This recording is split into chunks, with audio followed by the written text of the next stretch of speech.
하나님은 때에 맞춰서 반드시 일을 진행하여 주셨습니다. 전도서의 말씀에도 천하 범사의 때가 있고 기한이 있다고 말씀했습니다. 일을 시작할 때가 있으면 그 일을 마칠 때가 있습니다.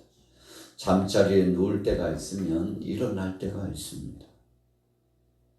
이처럼 이 모든 것, 세상 모든 일들이 천하 범사가 때가 있는데 그 때를 주관하신 이가 바로 하나님이시라는 겁니다. 그래서 우리 신앙인들은 세상을 살아가면서 우연히 재수가 있느니 없느니 이런 표현은 적절치 않다고 볼 수 있습니다. 왜 그런가요? 세상의 일이 이유 없는 일이 하나도 없다는 거죠. 우리가 성경을 보면 세상의 모든 일을 관장하여 주관해 나가시는 분이 하나님이시라고 했습니다. 예수님께서 이 땅에 오셔서 공생애를 진행하시는 동안에 모여든 제자들에게 하신 말씀이 있죠. 참새 한 마리가 그냥 떨어지는 예가 없다는 겁니다. 이것조차도 하나님이 허락하지 않으시면 일이 이루어질 수 없다고 예수님이 분명히 말씀하여 주셨죠. 그뿐 아니죠. 들의 백합화를 보라. 길쌈도 하지 않고 수고도 하지 않았는데 하나님이 다 먹이고 입히셨다. 공중에 나는 새를 봐라.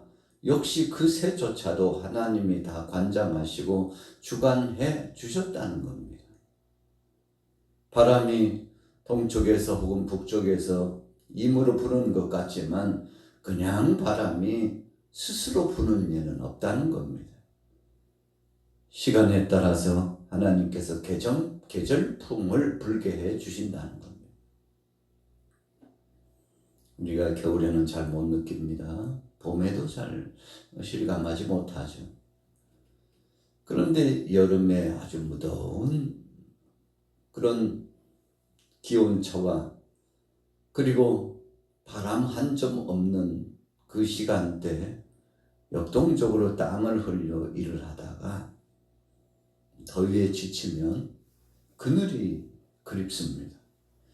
그리고 시원한 냉수 한 컵, 한 사발이 마시고 싶어요. 갈증이 이 몸에서부터 느껴져 옵니다. 땀을 뻘뻘 흘리는데 바람 한 점 없어요. 태양은 쨍쨍쨍 내리쬐입니다. 그때 기대하는 것이 뭔가요?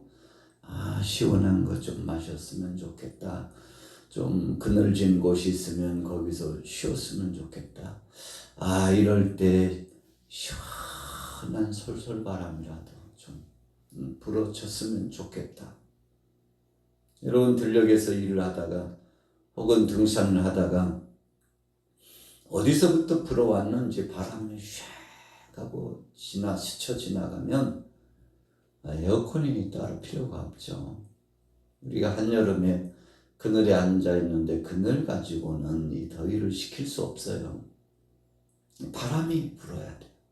바람이 쉬 하고 그렇게 세지도 않는데 바람이 스쳐 지나가면서 얼굴을 스치고 머리를 스치고 몸을 스치는데 그렇게 시원할 수가 없어요.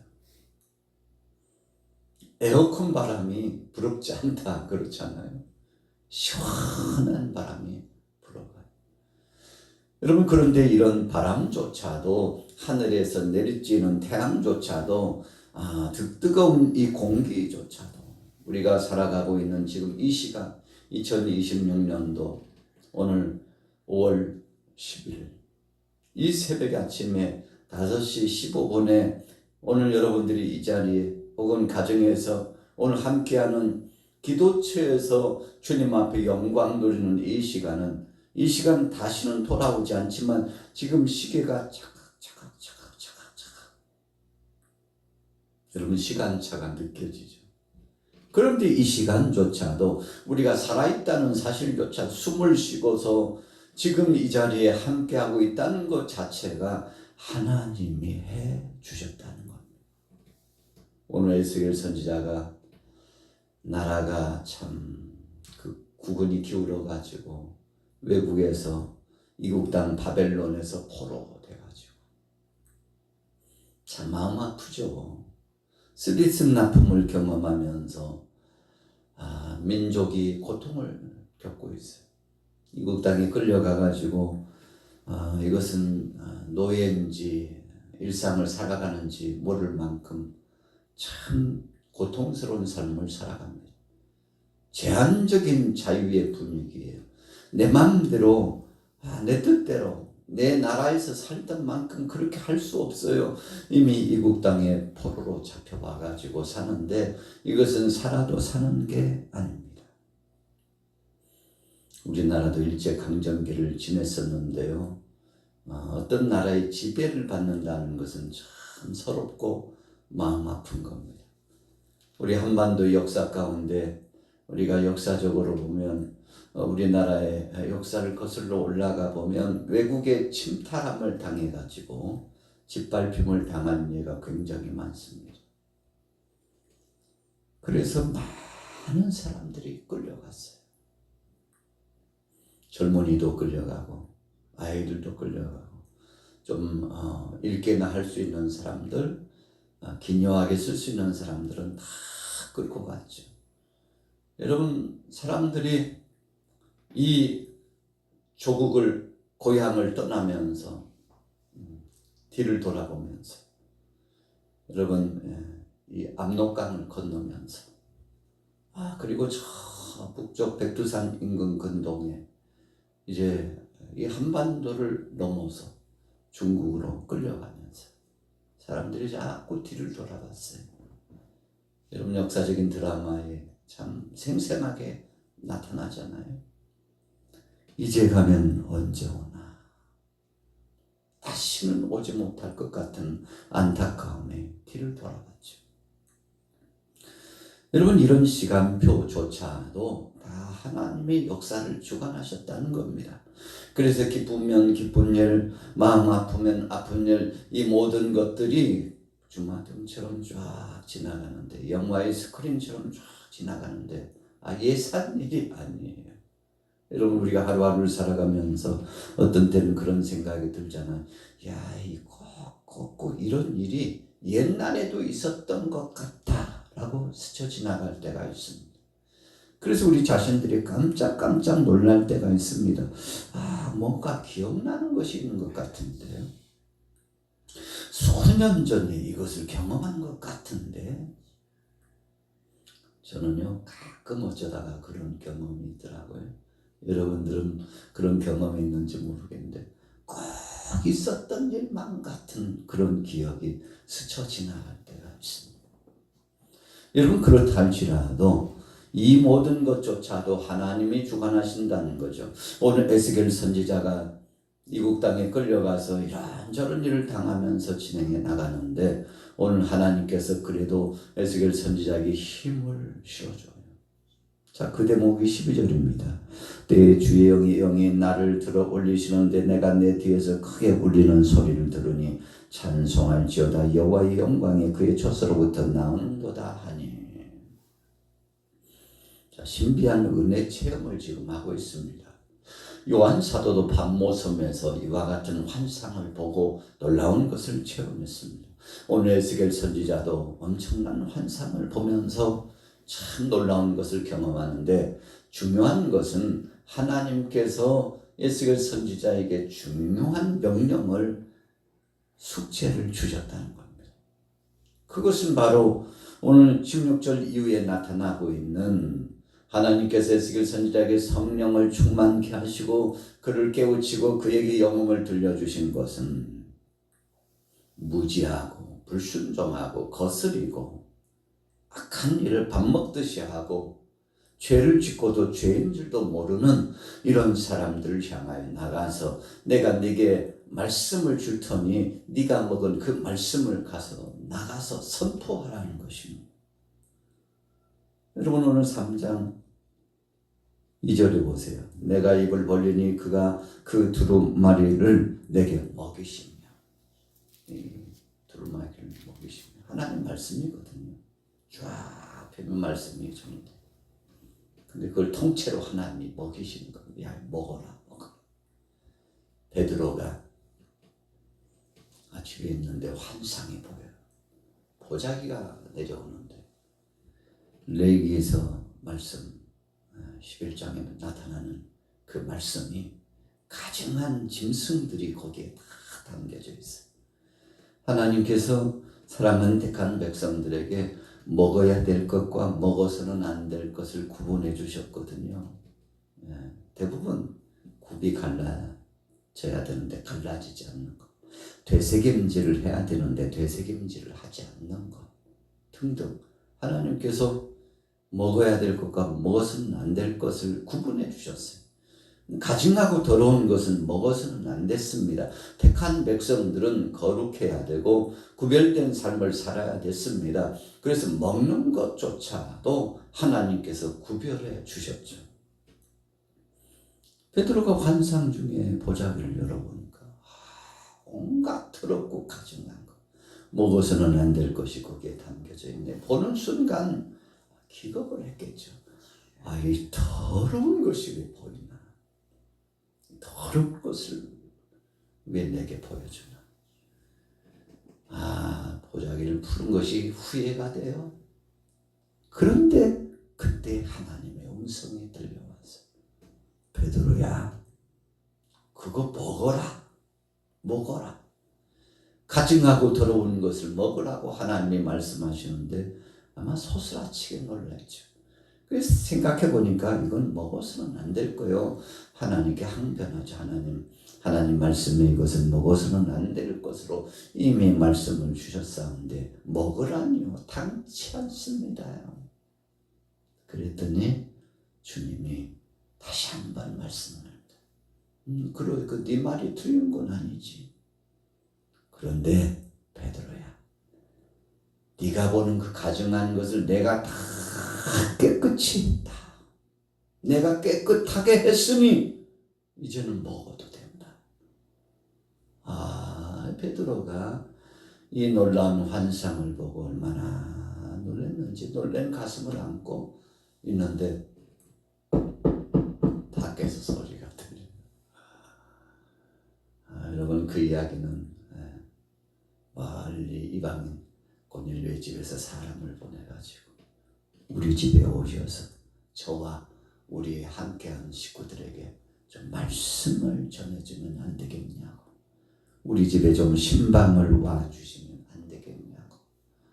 그 이야기를 듣는데 이방인들이에요. 이방인의 집을 가야 되는 겁니다. 여러분, 이 당시에 조심스러웠습니다. 예수님을 구주로 영접하고 믿음 안에서 다 초월하고 용서하고 사랑하고 품고 덮고 그랬다 할지라도 아직도 이 나쁜 근성이 있었거든요.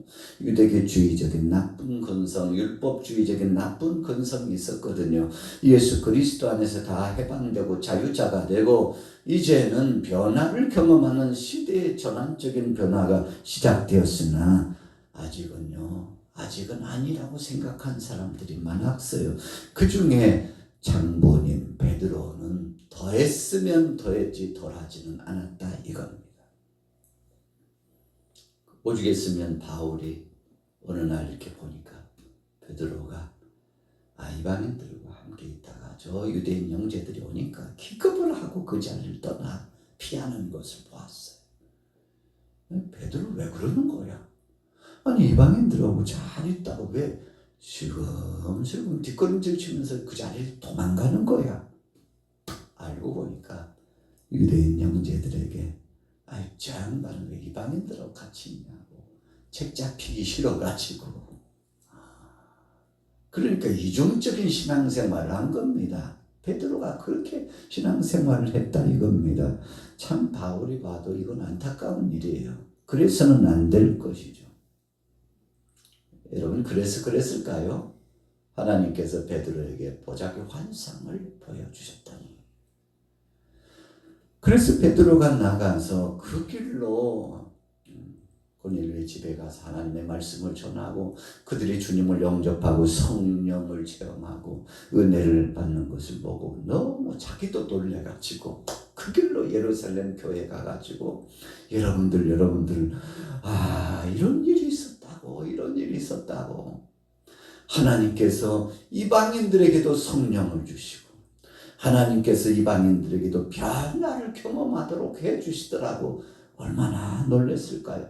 여러분, 그래서 우리가 신앙생활하면서 어떤 때는요, 우리가 제한적으로 가둬놓는 우리만의 상식의 범위 안에서, 우리의 시각 안에서 잘못된 오판으로 하나님의 뜻이 아님에도 불구하고 하나님의 뜻인 것처럼, 하나님께서 기뻐하시지 않는데 하나님이 기뻐하실 일처럼 생각하고 그냥 그렇게 여길 잘못된 삶을 살 가능성이 있다는 겁니다. 오늘 에스겔 선지자 엄명을 받았습니다. 네가 가서 깨우치라. 여러분, 그러면서 하나님께서 네가 나가서 사명을 감당하고 깨우치면 저들이 혹시 돌이키지 않았을 때 그 죄값을 피값을 그들에게서 찾겠지만, 그러나 네가 가서 전해야 되는데 전하지 않으면 그래서 저들이 멸망의 길로 들어서고 회개할 기회를 얻지 못했다면 저들의 죄값 피값을 책임을 너에게 묻겠다. 여러분, 왜 하나님께서 이처럼 에스겔 선지자에게 엄명을 주시고 두루마리 말씀을 먹게 하고 그리고는 나가서 실천적으로 사명을 감당하게 했을까요? 사실은 이 당시에 포로로 잡혀있는 백성들, 유다 백성들이 참 참담했습니다. 절망 속에 있었어요. 에스겔 자신조차도 사는 게 아니라고 생각하는, 나락으로 떨어지는 삶이라고 생각을 했어요. 그래서 하나님께서 첫 번째는 에스겔 자신에게 힘을 실어주고자, 위로를 주시고자 말씀을 주신 겁니다. 두 번째로는 아직 깨닫지 못하는 그 많은 백성들에게, 유다 백성들에게 또 이방인들에게도 이 말씀을 전해서 하나님은 살아계시고 세상의 모든 역사를 주관하신다는 사실을 잊지 말도록 하시기 위해서 그러신 겁니다. 자, 오늘 본문에 보십시오. 그래서 12절의 말씀이 의미 있는 거죠. 크게 울리는 소리를 들으니 찬송할지어다. 여호와의 영광이 그의 처소로부터 나오는도다. 여러분, 하나님의 영광이 임재했어요. 얼마나 놀랐을까요? 오늘 에스겔 선지자와 함께 하시고 체험을 주셨습니다. 이런 체험을 주시고 긴박한 사명을 역사하셔서 함께 하신 하나님의 뜻은 나아가서 뭇백성들에게 전해서 저들도 하나님 뜻을 알아 나와서 회복함을 받도록 하고자 하신 것입니다. 그래서 하나님은 심판을 원하지 않습니다. 멸망당하는 거 원치 않습니다. 세상 모든 족속들이 구원받기를 원하신다고 성경에 말씀했잖아요. 이것이 하나님의 사랑입니다. 공의의 하나님으로 심판하실 수 있지만 지금도 심판의 시간을 늦추고 계셔요. 여러분, 지금 말세지 말의 시대를 우리가 살아가고 있죠. 2000년 전에 예수님께서 오셔서 이제는 세상 끝이 가까운다, 도적같이 그때가 온다고 했는데 온 2020년 지나갔어요. 너무 빨리 지나갔습니다. 그러나 아직도 끝은 오지 않았죠. 이유가 뭘까요? 하나님이 살아계시지 않아서 그런가요? 아닙니다. 하나님의 인내심을 갖고 한 영혼이라도 더 돌아오도록 기다리고 계신다는 거죠. 여러분, 우리가 성경을 보면서 이런 관점으로 보면 정말 감사한 겁니다. 오늘 주위에 사랑하는 자녀들과 친속들과 이웃들을 보면서 저들이 복음 안에 돌아왔으면 좋겠습니다만 돌아오지 않은 것을 보면서 그래도 가슴을 내리는 것은 분명히 천국과 지옥이 있고 심판이 있는데 그래도 가슴을 쓸어내는 것은 하나님 아직도 돌아오기를 원하시는 겁니다. 그 사랑하는 자들이 돌아오지 않았기에 저들 돌아올 수 있는 기회를 주시고자 하나님이 심판을 늦추고 계시는군요. 여러분, 이렇게 우리가 해석하고 진짜 긴장감을 가지고 절박한 마음을 가지고 복음을 전하는 자가 되어야 한다는 겁니다. 여러분, 이런 긴장감도 없다면 우리는요, 믿음의 사람이라고 하기에는 좀 부족함이 많은 거죠. 어제도 오늘도 앞으로 이 시간에도 우리가 긴박감을 가지고서 주여 아직도 주님 앞에 돌아오지 못한 자가 돌아와야 되는데 저에게 조금 시간을 더 주세요. 저에게 시간을 조금만 더 주시고 저들에게 기회를 주셔서 구원받는 반열에 돌아오게 하나님 역사하여 주옵소서. 성령님 역사해 주셔서 저들도 변화를 받고 주님 품에 안길 수 있도록 해달라고 여러분 이런 소원을 가져야 될 줄로 믿습니다. 그래서 오늘 9절에도 말씀한 바와 같이 반역하는 족속들이라고 그랬어요. 불순종하는 세력들입니다. 돌아오지 않아요. 참 안타까운 거죠. 강팍한 저들입니다. 그러나 하나님은 여전히 그들이 돌아오기를 기다리고 있다는 사실을 기억하면서 오늘 귀한 말씀 받았습니다.